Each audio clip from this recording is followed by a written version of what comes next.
Welcome to the Steel City. Is everybody ready to go? Let's proclaim the greatest radio show.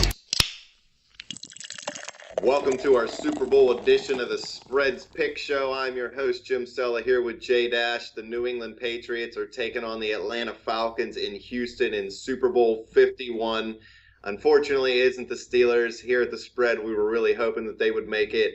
Now, we kind of have to be Atlanta Falcons fans as far as I'm concerned because I hate the New England Patriots. The problem for me is we all know I'm cursed with the Falcons, so if I root for them to win, New England's going to win. I really don't know what to do, Dash. I don't know. You might have broke it last week. You took Atlanta and won. Yeah, but that's because I actually bet on Green Bay. Oh, really? Yeah, I put money on Green Bay, so that trumped the non-money bet and ruined my life. Believe it. Easy went 2-0 last week. You went 1-1. Easy's now actually 52-36-5 on the season. I'm 49-39-5. You're 46-42-5, while Johnny Parlay's 6 games under 500 at this point. But yes, New England versus Atlanta. New England's -3, and the over-under is 59 in this game. I have a bunch of records here we can go over at the end, too. This line, I don't know, Johnny Parlay is not feeling it. He says this has been the biggest BS lines of the year. Hold on, where's this? I got to find this text real quick. Let's hear it. He said the favorites were 9-1 in the playoffs this year and 5-0 in the AFC. Great spreads. He was not happy. Yeah, I mean, we talked about it before. All these games in the playoffs have been blowouts pretty much. There was one day, it was when Pittsburgh played Kansas City, and I forget who else played, but it was also a good game that day. Green Bay and Seattle maybe? Green Bay and Dallas. Green Bay and Dallas, that was it. Yes, that was a very good game. Those 2 games were the only good games of the playoffs so far. Everything else has been a blowout. So the chances are this game is going to be a blowout, but it really could be a blowout either way, I guess. But I still think, I mean, we thought Pittsburgh had a shot against New England. We thought their defense could do a little something versus New England. Now Atlanta's defense is playing great in the playoffs so far too. Shut down Green Bay pretty well. But again, we thought the same thing about the Steelers. They were on a roll defensively. They looked very good, and Tom Brady just picked them apart. The week before that, Dion Lewis had 3 touchdowns versus Houston, so you thought he could be a big factor in this game. Pittsburgh really didn't let Dion Lewis do hardly anything, but that's the thing about New England. They have so many ways that they can beat you that it's just hard to keep up, and I think the same thing's going to happen to Atlanta here. They look like they're playing great defense right now in the playoffs. They really weren't a great defense all year long. They were okay here and there, but they weren't a great defense. But here in the playoffs, they've been a very good defense. I still think we're going to see Tom Brady go out there. He has so many weapons around him. I don't even know who's going to sit this week and who's not. I don't think Michael Floyd played last week. I don't know if he's going to play this week. They got so many options out there. I think it's just going to be too much for Atlanta's defense. Well, according to CSNNE.com, it's an NBC affiliate. The Patriots defensive back Nate Ebner had a concussion. He did not participate in practice. Amendola, Martellus Bennett, Brandon Bolden, Hightower, Chris Hogan, Malcolm Mitchell, and Jabal Sheard are all questionable. For the Falcons, you had Dwight Freeney. His was not injury-related. And then you have Julio Jones and Alex Mack. But I heard Julio say it would take a house falling on him or something of that nature for him not to play. I heard Alex Mack's playing too, yeah. Yeah, I'm pretty sure Mack's is also going to play. So how effective Alex Mack can be with a fibula fracture, I believe it is, or just an injury, that's going to be tough. I'm not saying he can't do it. He's probably going to take a shot in the leg, before the game. We've seen people tough out. I mean, T.O. played with a broken ankle in the Super Bowl for Philadelphia. For Julio Jones, I don't expect it to really affect him at all. I know Malcolm Butler, the defensive back for the Patriots, I know people were saying he's a lockdown corner.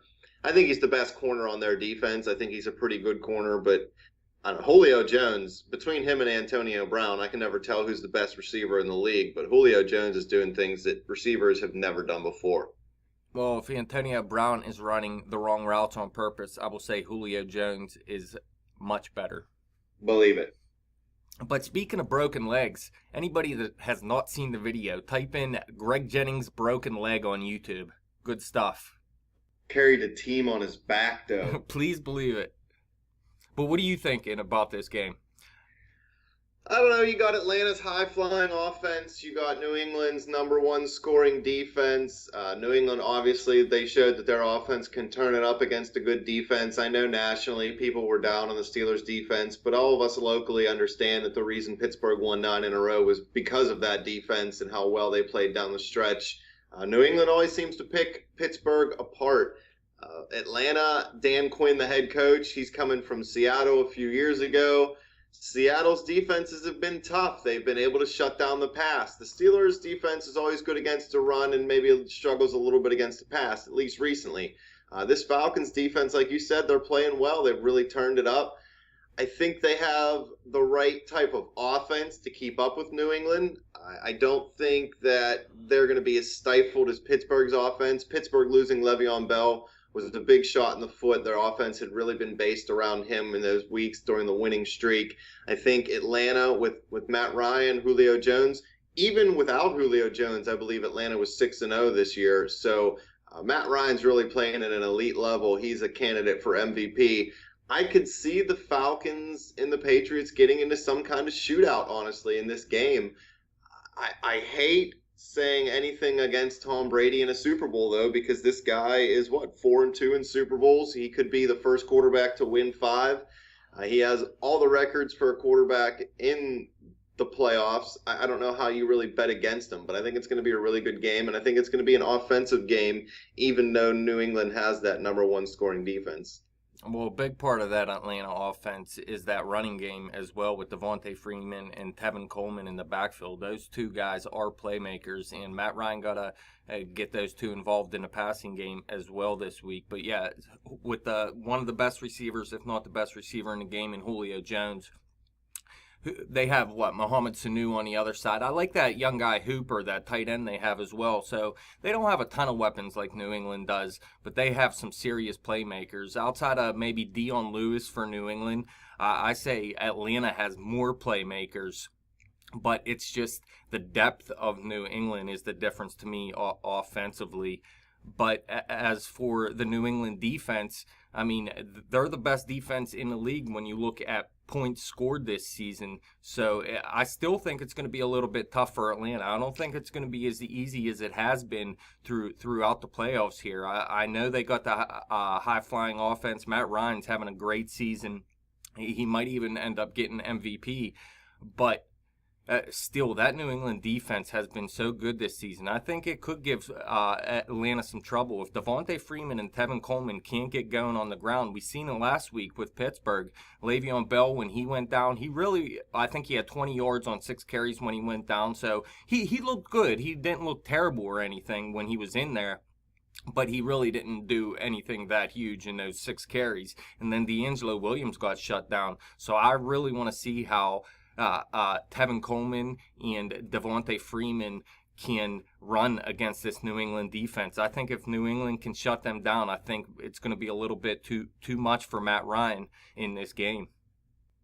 I don't know if they can shut them both down. That's the thing. Belichick's always great at taking one thing away from a team. In Atlanta, I mean, with Julio in the passing game, Mohamed Sanu in the passing game, and then you have Coleman and Freeman in the backfield, that's just a lot of offensive weapons. You can take one away, and there's still 3 more there to go.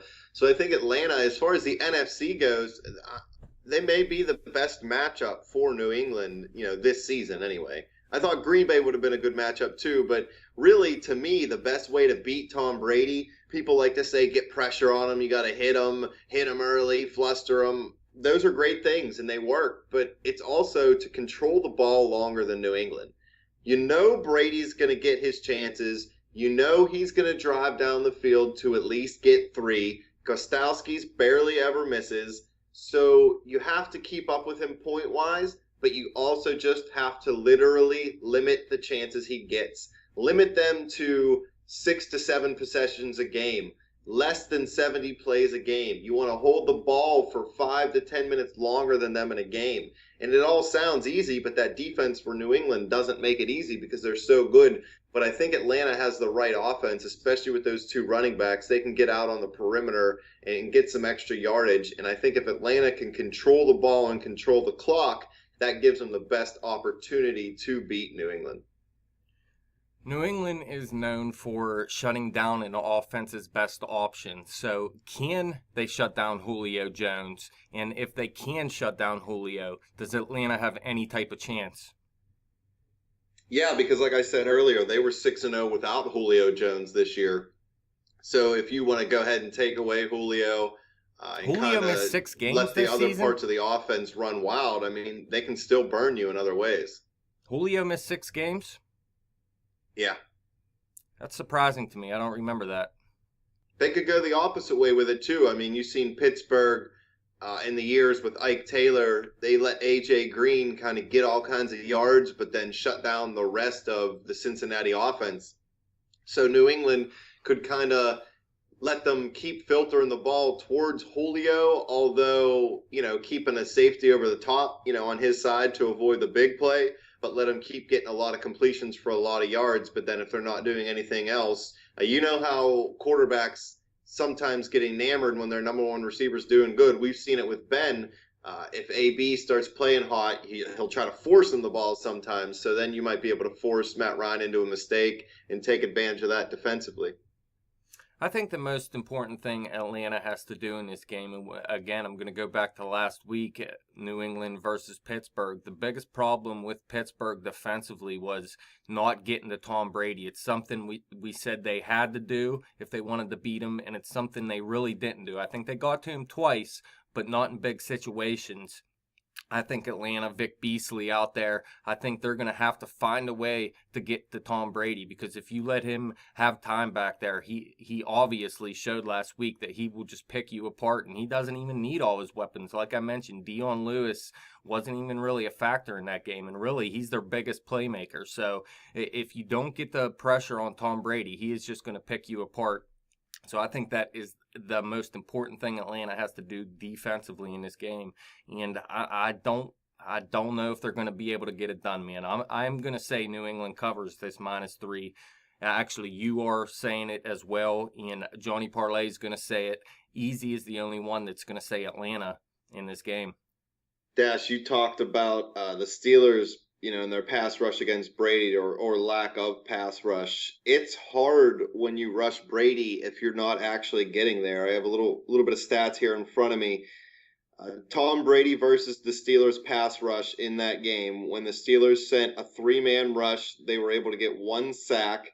Brady got rid of the ball an average of 2.49 seconds. He was 14 of 20 for 143 yards and a 90.2 QB rating.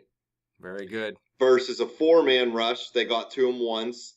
He had a 2.69 average snap release, 12 of 17, buck 24, 2 TDs, 130.5 passer rating. Very good.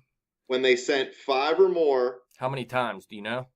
6. 6 times. 6 times they sent 5 or more. Okay. They didn't sack him. He got rid of the ball in 2.21 seconds. He was a perfect 6 for 6 for 117 yards, a touchdown, and a perfect quarterback rating. So getting to Brady definitely is the philosophy. But, like we've said in the past, you have to get there, and it's so much better if you can do it up the middle, because he's very good at stepping up and avoiding that edge rush. Pittsburgh likes to come off the edge. Right. They kind of stuff the middle, stifle the quarterback. To get quarterback sacks the way Denver did it last year when they beat New England in the playoffs, their DBs were blanketing New England's receivers. So you got to have good coverage to be able to get those quarterback sacks, because Brady will get rid of the ball quickly. But I do agree with you. Yes, I think New England wins this football game, and I think they cover this line. It just feels like one of those years. Everybody's talking about how much Goodell doesn't want to hand the trophy to Brady. He doesn't hand the trophy to Brady. He hands it to Robert Kraft. They hand it to the owner, not the quarterback. Now, if Brady wins the MVP trophy of the Super Bowl, then Goodell has to hand a trophy to Brady. But otherwise, you won't see that awkward moment. I do think it would be funny if Brady gave Goodell the finger after if they win the football game when he's up on the podium. If he did that, I would have a little bit of respect for Brady. But other than that, I hate the guy. I don't want him to get 5. Joe Green recently said he doesn't mind if Belichick and Brady get 5, which is more than the Steelers had, in their dynasty in the 70s. It bothers me. I'm sorry. So in the end, Easy's going Atlanta. The rest of us saying New England. So spread solo there. I want to go over some of the stats here so far through our first 3 seasons, our records. The most wins all time, Johnny Parlay has 136. The most regular seasons wins all time, Johnny Parlay has 123. He has the most in one regular season with 55. That was in 2015. He has the most wins in a season. That's regular season and playoffs with 61. That was in 2015. Now, Easy's been the best in the playoffs, though. He has the most wins in one playoff. That's this season, so he can add to it with a win this week if Atlanta does cover. But he's 7-3 this season. He has the most playoff wins all time with 17. Johnny Parlay has the best win percentage in a regular season. That was 2015 with a .632 win percentage. Regular season and playoffs, he had a .622 win percentage that season. I have the best win percentage all time at .530. Now, Easy has the best win percentage in playoffs, obviously. All time, it's a .567 win percentage. This season, he has a .700 win percentage. That's the best we've had so far. The most picks of the week 1 in a regular season, Johnny Parlay had 10 in 2015, but you're tied with him for the most picks of the week 1 all time with 24. The best win percentage in picks of the week in a regular season. The first season, it was only 9 picks, but I had a .778 win percentage. That was in 2014. The best win percentage in picks of the week in a full regular season, though, was this season. It was Easy with a .692 win percentage in 16 picks. The best win percentage in picks of the week in a season, regular season and playoffs, I had an .818 win percentage with 12 picks in 2014. And the best win percentage in picks of the week all time, Easy has a .561 win percentage. Couple more here. Most 5-0 weeks in a regular season, I had 2 this season. The most undefeated weeks, that's with a push as well, was this season as well. I had 3 of those. Most 5-0 weeks since 2015. I don't have the 2014 stats yet. I'm going to go back and get those eventually. But 3 for me. Most undefeated weeks since 2015. I have 4. The most regular seasons with a win percentage above 500. I have 3 straight. And the same with the regular season and playoffs. I have 3 straight. And most undefeated Thanksgivings, man. Me and you each have 2. So that's all our records so far, man. I wanted to get them recorded so we don't lose them. Need it. Need that info. Please believe it. If anybody's still listening this late into the episode. Yeah, we're 20 minutes in. I mean, that's more than enough. But yes, listen, it's the year of the Patriots, man. Donald Trump wins the presidency. Patriots are definitely winning. Yeah, him and Brady, they like each other, so... As soon as they win, too, all those liberal crybabies are going to start to say it's a conspiracy and Trump bought the Super Bowl for Brady. Nah, it's just the year of the Patriot, man. It has been. 2016, 2017. All day. Anything else? Nope, that's it. All right, fans, questions, comments. Let us know who you think's going to win this game. Hit us up on Twitter at bet_the_spread. Hit me up on Twitter at betjimthewin. Check out our Facebook page at facebook.com/betthespread. Come back to YouTube, click subscribe. Keep coming back and listening. Just because the season's over doesn't mean we ain't going to be talking.